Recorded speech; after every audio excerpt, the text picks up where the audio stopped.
जय गुरु जी। शुक्राना गुरु जी। सारी संगत को जय गुरु जी। संगत जी, आपको पता है, कभी कभी हम कुछ ऐसा कर रहे होते हैं जो हमारे लिए सही नहीं होता और गुरु जी उस टाइम हमारी आंखें खोल देते हैं। इसी पर एक आंटी जी का सत्संग सुनते हैं जिसमें उन्होंने इस बात को बहुत अच्छे से एक्सप्लेन किया है। ये सत्संग पूरा ज़रूर सुनिएगा, आपको बहुत अच्छे आंसर्स मिलेंगे। तो चलिए आंटी जी का सत्संग सुनते हैं। मैं प्रिया दिल्ली से और मैं गुरुजी को शुक्राना करना चाहती हूँ। मैं इसलिए गुरुजी को एक कुछ शुक्राना जो भी मेरे सत्संग मतलब जो भी मैं बोलना चाहती हूँ उसमें सिर्फ मैं गुरुजी को शुक्राना सत्संग करना चाहती हूँ बस। तो मैं अपने सत्संग को स्टार्ट करने से पहले मैं गुरुजी का एक मंत्र जाप करूँगी। ओम नमः शिवाय, शिवजी सदा सहाय। ओम नमः शिवाय, गुरुजी सदा सहाय। अब मैं एक्चुअली ना मैं इस ईयर में मैं बहुत परेशान थी और मैंने आंटी जी को भी मैसेज किए हैं, जो आंटी जी ये सत्संग को डिस्ट्रीब्यूट करती हैं, जो सबको मतलब सुनाती हैं सत्संग, वो आंटी जी, उन आंटी जी के लिए भी मेरा बहुत-बहुत शुक्राना। तो आंटी जी मतलब आंटी जी की वॉइस, आंटी जी का ये सब चीज़ मुझे मतलब बोलती है तो मुझे बहुत अच्छा लगता है और जब मैं परेशान थी लास्ट टाइम, तो मैंने आंटी जी को भी बताया था अपनी परेशानी। तो उस टाइम मैं सच में बहुत इतना परेशान थी क्योंकि मैं किसी रिलेशनशिप में थी और वो रिलेशनशिप मेरे लिए बहुत ही कॉम्प्लिकेटेड हो गया था और उस बंदे ने शादी कर ली और मुझे छोड़ दिया, जो भी था एनी हाउ। फिर मैं बहुत परेशान रही और मैं गुरुजी के पास गई, गुरुजी को बोला कि गुरुजी मेरे को मतलब मुझे मेरी अंदर की जो सफोकेशन है या मुझे जो जीने की शक्ति नहीं मिल रही, मुझे जो परेशानी हो रही है, मुझे वो सब चीज़ से मुझे मैं उनके बड़े मंदिर गई। मुझे गुरुजी मतलब बड़े मंदिर बहुत ही जल्दी-जल्दी बुला लेते हैं, उनका मेरे पे बहुत बड़ा आशीर्वाद है। वो मुझे अपने गुरुजी मंदिर बहुत जल्दी बुला लेते हैं और मुझे अपने दर्शन देते हैं। तो उस टाइम भी मैं उनके पास गई, कंटिन्यू जा रही थी, वहीं जा रही थी। मैं वहाँ बहुत रोई। मैंने कहा गुरुजी आज मेरे लास्ट हैं ये मेरे आँसू, इसके बाद मेरे को आँसू नहीं देना, मैं बहुत हार चुकी हूँ। तो ये मार्च के महीने की बात है और उसके बाद से मुझे गुरुजी ने वाक़ई में बहुत सँभाला है। मतलब चीज़ें तो अभी कुछ भी आगे नहीं हुई हैं, लेकिन हाँ, ये है कि मुझे जो चीज़ थी वो मेरे से जो सफ़ोकेशन थी वो सारी चीज़ें मेरे से ख़त्म हुई। मुझे एक ऐसा लगता है कि दिल में एक बेचैनी-सी नहीं है, जो मुझे नींद नहीं आ रही थी, मैं उठ नहीं पा रही थी, वो सारी चीज़ें मेरी कंप्लीट हो गई। और इसलिए मैं गुरुजी को मतलब तहे दिल से शुक्राना करूँगी, अनंतम अनंतम शुक्राना करूँगी कि मेरे लिए वो पल को काटना या उस पल को जीना बहुत मुश्किल था। ठीक है। और दूसरा मेरा ये कि मुझे उसी बीच में इतनी परेशानी थी लेकिन कहीं न कहीं गुरुजी ने मैंने कभी नहीं सोचा था कि मैं कभी गाड़ी लूँगी या कभी मेरे लिए कुछ ऐसा कुछ कभी मोमेंट आएगा क्योंकि इतनी तो है नहीं थी कि दिमाग में कभी आए कि हम गाड़ी लेंगे या कुछ लेंगे। लेकिन जब गुरुजी चाहते हैं तो उसको तो कोई रोक नहीं पाता। इस परेशानी में भी हमने न्यू ईयर पे गाड़ी ली। तो उसके लिए भी मैंने गुरुजी को शुकराना का बिल्कुल भी सत्संग नहीं कर पाई, बोल ही नहीं पाई बिकॉज़ क्योंकि मैं अपनी पर्सनल प्रॉब्लम से परेशान थी। और वो उस साइड वो तो बस पता नहीं कैसे वो आ गई भाई का थोड़ा-सा उसमें ये था कि मुझे लेना है, ये सब चीज़ें। लेकिन आज मैं उस सिचुएशन में हूँ कि मैं गुरुजी को शुकराना कर सकती हूँ, गुरुजी का शुक्रिया अदा कर सकती हूँ, गुरुजी को लख-लख बार शुकराना कर सकती हूँ, ठीक है? और गुरुजी ने मुझे हर टाइम, हर जगह पे परेशान में मेरे को बाहर निकाला। इन 3-4 महीने में मैंने अपने ऑफ़िस में कोई काम नहीं किया। गुरुजी की दया से मेरे पास छोटा-सा मेरा ऑफ़िस है, छोटा-सा मेरा अपना काम है।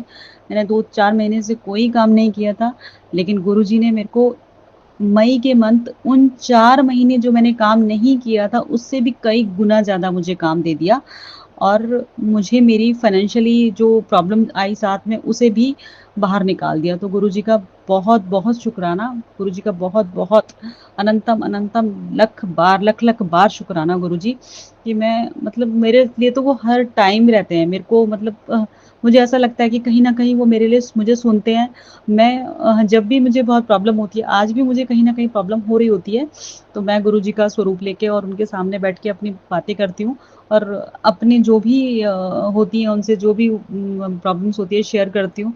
थोड़ा-सा अच्छा-सा फ़ील होता है, रोती हूँ उनके सामने ही रोती हूँ और मेरे को लगता है हर किसी इंसान को सिर्फ़ उन्हीं के सामने रोना चाहिए और किसी के सामने नहीं रोना चाहिए। क्योंकि कोई भी आपकी प्रॉब्लम को सॉर्ट आउट नहीं कर पाएगा। ठीक है, वो आपकी सुनेगा, सामने से हर कुछ करेगा लेकिन वो आपको प्रॉब्लम को बाहर नहीं निकाल पाएगा। निकालेंगे तो सिर्फ़ गुरुजी, इतना तो मुझे विश्वास हो गया है। तो गुरुजी, बस मेरी गुरुजी से एक ही वो है कि अरदास कि गुरुजी जिस तरह से मुझे जिस भी बंदे ने, जो भी बंदा था जिसने भी मुझे इतने आँसू दिए थे ना गुरुजी, बस मुझे आपसे एक ये है कि मुझे वो चीज़ ज़रूर दिखाई देना एक दिन कि हाँ, वो आँसू की मेरी अ, वैल्यू, वो उस आँसू की वैल्यू समझाना सामने वाले को भी कि हाँ भाई मैं क्या थी। लेकिन अभी फ़िलहाल मैं कुछ भी नहीं माँगना चाहती, अभी मैं सिर्फ़ आपका शुक्राना करना चाहती हूँ कि मुझे उस चीज़ से आपने बाहर निकाला है और आज मैं अपनी जगह पे अपनी पे खड़ी हूँ। एक आपके ही कारण मैं अपने घरवालों को सँभाल पा रही हूँ, अपने आप को सँभाल पा रही हूँ, अपनी लाइफ़ में थोड़ा-सा जीने की कोशिश कर रही हूँ। तो गुरुजी, उसके लिए मेरा अनंतम अनंतम शुक्राना। गुरुजी, अभी मैं अपना शुक्राना सत्संग यहीं पे ख़त्म करती हूँ और फिर मैं आपको मतलब अब मैं इसके बाद में गुरु मंत्र करूँगी। ओम नमः शिवाय, शिव जी सदा सहाय, ओम नमः शिवाय, गुरु जी सदा सहाय। जय गुरु जी, जय गुरु जी। Thank you so much aunty जी। आपने अपना सत्संग पूरे गुरु परिवार के साथ शेयर किया। संगत जी, जब कोई इंसान हमें छोड़कर चला जाता है, किसी और से शादी कर लेता है या कहीं हमसे दूर हो जाता है, तो हमारी दुनिया जैसे बिखर सी जाती है। हम टूट जाते हैं, आंखों में आंसू, सीने में दर्द और मन में वो सवाल, क्यों? लेकिन वहीं से गुरु जी की कृपा शुरू होती है। हम देख नहीं पाते, पर गुरुजी हमारी ढाल बन जाते हैं। वो हमें उस टूटे हुए पल में संभालते हैं। हमें खुद महसूस नहीं होता, पर वो हर रोज हमें थोड़ा थोड़ा अंदर से मजबूत कर रहे होते हैं। वो उस इंसान को हमारे जीवन से इसलिए निकालते हैं क्योंकि वो हमारे लायक नहीं था। वो हमारी आत्मा की गहराई को समझने के काबिल ही नहीं था। हमें उस बात का कभी भी अफसोस नहीं बनाना चाहिए। जो हमारे आंसुओं की कदर नहीं कर सकता, वो हमें लाइफ में खुश कैसे रख पाएगा। गुरु जी ने उससे भी बेहतर किसी को हमारे लिए सोचा होता है, पर हमें वो दिखता नहीं है क्योंकि हम अतीत के आंसुओं में भीगे होते हैं। यही वो वक्त होता है जब गुरु जी धीरे धीरे हमारे हर घाव को भरते हैं, हर आंसू को मोती बना देते हैं और फिर एक दिन कर्म लौट कर ज़रूर आता है। वो इंसान जिसने हमें रुलाया होता है, उसे उसी जन्म में रुलाया जाता है, क्योंकि किसी मासूम दिल के आंसू कभी भी व्यर्थ नहीं जाते। जो हमारी आंखों की कीमत ना समझे, वो हमारी ज़िंदगी में रहकर भी हमें कभी खुश नहीं रख सकता। गुरु जी जानते हैं कि हमें क्या चाहिए और क्या नहीं। संगत जी, हमें कभी नहीं टूटना चाहिए। जब कोई हमें छोड़ जाए तो हमें समझ जाना चाहिए कि वो हमें छोड़कर नहीं गया, गुरु जी ने हमसे उसको दूर किया है ताकि गुरु जी की योजना पूरी हो सके, गुरु जी हमारी लाइफ में हैप्पीनेस ला सके। संगत जी, गुरु जी हमसे कभी भी कुछ नहीं छीनते हैं, बस वो रास्ता साफ करते हैं ताकि हमें असली खुशियाँ मिल सके। लोग हमारे आंसुओं की कदर नहीं कर पाते, उन्हें गुरुजी खुद दूर कर देते हैं। कर्म का हिसाब इसी जन्म में होता है, सब कुछ लौट कर आता है। इसलिए हमें अपने कर्म अच्छे रखने चाहिए। जिन्होंने हमारे साथ बुरा किया है, उनको उनके कर्म का फल इसी जन्म में ज़रूर मिलेगा और वो गुरुजी ही दिलवाएंगे। संगत जी, आपको पता है कर्मा लौट कर ज़रूर आता है, इसलिए हमें हमेशा अपने कर्म अच्छे रखने चाहिए, क्योंकि अगर हम किसी का दिल दुखाएंगे, किसी के साथ बुरा करेंगे, किसी को धोखा देंगे, किसी के साथ दगाबाजी करेंगे, तो वो सब लौटकर इसी जन्म में हमारे पास भी ज़रूर आएगा।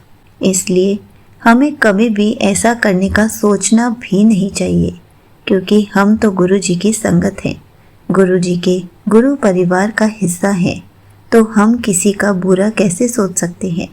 लेकिन कभी अगर आपके साथ ऐसा कुछ हुआ है तो गुरु जी उसका हिसाब ज़रूर लेंगे, क्योंकि कर्मा लौट कर ज़रूर आता है। जिसने आपके साथ किया है उसके साथ भी सेम चीज़ ज़रूर होएगी, और तब वो आपकी कदर ज़रूर करेगा, और तब वो अपनी गलती ज़रूर रियलाइज़ करेगा कि ये मेरे साथ तभी हुआ है जो मैंने किसी के साथ किया था। इसलिए हमें सिर्फ अपने कर्म अच्छे रखने हैं। दूसरों के लिए कभी बुरा नहीं सोचना है। हमें बस अपने कर्म अच्छे रखने हैं ताकि जब कर्मा लौटे तो हमारे पास अच्छे में ही लौटे, बुरे में नहीं। जय गुरु जी। शुक्राना गुरु जी।